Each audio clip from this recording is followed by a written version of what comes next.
നമ്മളെ കണക്ട് ചെയ്ത അദ്ദേഹം നമ്മുടെ മുന്നേ ഒരു 2 ഇയേഴ്സ് മുന്നേ ഒരു കുഷാക്ക് ചെയ്തിട്ടുണ്ടായിരുന്നു. അതിനുശേഷം ഒരുപാട് വണ്ടികൾ ചെയ്തു.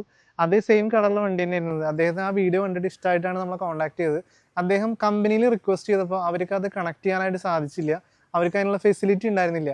അപ്പോൾ ഏറ്റവും ലേറ്റസ്റ്റ് ടെക്നോളജി ഉപയോഗിച്ചിട്ട് നമ്മളത് ചെയ്തു. ആൾ ഹാപ്പിയാണ്. ഇത് കാണുന്ന നിങ്ങളും ഹാപ്പി ആവുന്ന ആളെ. സ്കോഡയുടെ കുഷാക്ക് എന്ന് പറയുന്നത് റേറ്റിംഗ് കിട്ടിയിട്ടുള്ള ഒരു അടിപൊളി വണ്ടിയാണ്. ഈ വണ്ടിയിൽ ഏറ്റവും കൂടുതലായിട്ട് ഇല്ലാത്ത കമ്പനി പ്രൊവൈഡ് ചെയ്തൊരു ഓപ്ഷനാണ് 360. അതായത് ഇത്രയും ക്വാളിറ്റി ഉള്ളൊരു വണ്ടി കൊടുത്തിട്ട് 360 ഇല്ലാണ്ട് കസ്റ്റമർ എങ്ങനെ വണ്ടി ഓടിക്കും? 360 എന്ന് പറയുന്നത് പല റേറ്റിലും പല ചീപ്പസ്റ്റ് ഷോപ്പിലും ചീപ്പസ്റ്റ് റേറ്റിലും നിങ്ങൾക്ക് വാങ്ങിക്കാൻ കഴിയും. പക്ഷേ അത് നിങ്ങളുടെ വണ്ടിയിലേക്ക് ആക്റ്റായിട്ട് ഇൻസ്റ്റാളേഷൻ ചെയ്യാനും സർവീസ് കിട്ടാനും ഇൻഡസ്ട്രിയിൽ ഒരു നല്ല എക്സ്പെർട്ടിൻ്റെ സഹായം തേടുക. This Sreejil Kalingal, premium automotive consultant, Delta Gauss.